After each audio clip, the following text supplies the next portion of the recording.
നബി സല്ലല്ലാഹു അലൈഹി വസല്ലമയുടെ ഉറക്കത്തെക്കുറിച്ച് അൽ-അല്ലാമ ഇബ്നുൽ ഖയ്യിം റഹിമഹുല്ലാഹ് അദ്ദേഹത്തിന്റെ മനോഹരമായ ഇസാദുൽ മആദ് എന്ന കിതാബിൽ പറഞ്ഞ ചിലത് സന്ദർഭത്തിൽ നിങ്ങൾ കേൾക്കേണ്ടതാണ്. ഇബ്നുൽ ഖയ്യിം അദ്ദേഹം പറഞ്ഞു, വമൻ തദബ്ബറ നൗമഹു വയഖ്വതഹു സല്ലല്ലാഹു അലൈഹി വസല്ലം, അല്ലാഹുവിന്റെ റസൂൽ സല്ലല്ലാഹു അലൈഹി വസല്ലമയുടെ ഉറക്കവും അവിടുത്തെ ഉണർച്ചയും ഒരാൾ ചിന്തക്ക് വിധേയമാക്കുകയാണെങ്കിൽ, അതിനെക്കുറിച്ച് അവൻ ചിന്തിക്കുകയാണെങ്കിൽ, വജദഹു അഅദല നൗമൻ, ഏറ്റവും കൃത്യമായ ഏറ്റവും നേരായ ഉറക്കമായിരുന്നു അത്. ശരീരത്തിനും അവയവങ്ങൾക്കും മനുഷ്യന്റെ ശക്തിക്കുമെല്ലാം ഏറ്റവും സഹായകമായിരുന്നു അവിടുത്തെ ഉറക്കത്തിന്റെ രീതി. ഉറക്കമാണ് ഇനി പറയാൻ പോകുന്നത്. ഫഇന്നഹു കാന യനാമു അവ്വലൽ ലൈൽ, റസൂലുള്ളാഹി സ്വല്ലല്ലാഹു അലൈഹി വസല്ലം രാത്രിയുടെ ആദ്യത്തിൽ ഉറങ്ങുമായിരുന്നു.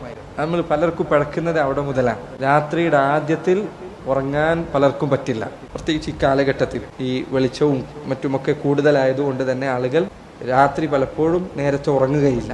രാത്രി ഇശാ നിസ്കാരത്തിന് ശേഷം അള്ളാഹുവിന്റെ റസൂൽ സല്ലല്ലാഹു അലൈഹി വസല്ലം അവിടുന്ന് സംസാരം വെറുക്കുകയും ഉറക്കം ഇഷ്ടപ്പെടുകയും ചെയ്തിരുന്നു. ഇശാ കഴിഞ്ഞാൽ ഉടനെ ഉറങ്ങാൻ, അതല്ലെങ്കിൽ ആ സന്ദർഭത്തിൽ സംസാരിക്കുന്നത് അവിടുന്ന് ഇഷ്ടപ്പെട്ടിരുന്നില്ല.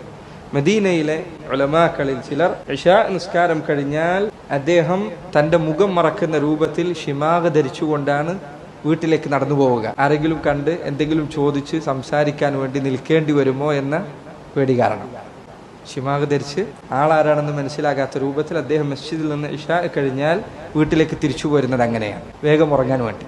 നമ്മൾ പലർക്കും അബദ്ധം സംഭവിക്കുന്നതിന്റെ തുടക്കം ഇവിടെ മുതലാണ്. ഇശാന് ശേഷം വേഗം ഉറങ്ങാൻ പലർക്കും സാധിക്കില്ല. ശരീരത്തിന്റെ ആരോഗ്യത്തിന് വരെ അത് മാറ്റമുണ്ടാക്കും. ശീലിച്ചു നോക്കിയാൽ പെട്ടെന്ന് മനസ്സിലാകാവുന്ന കാര്യമാണ്.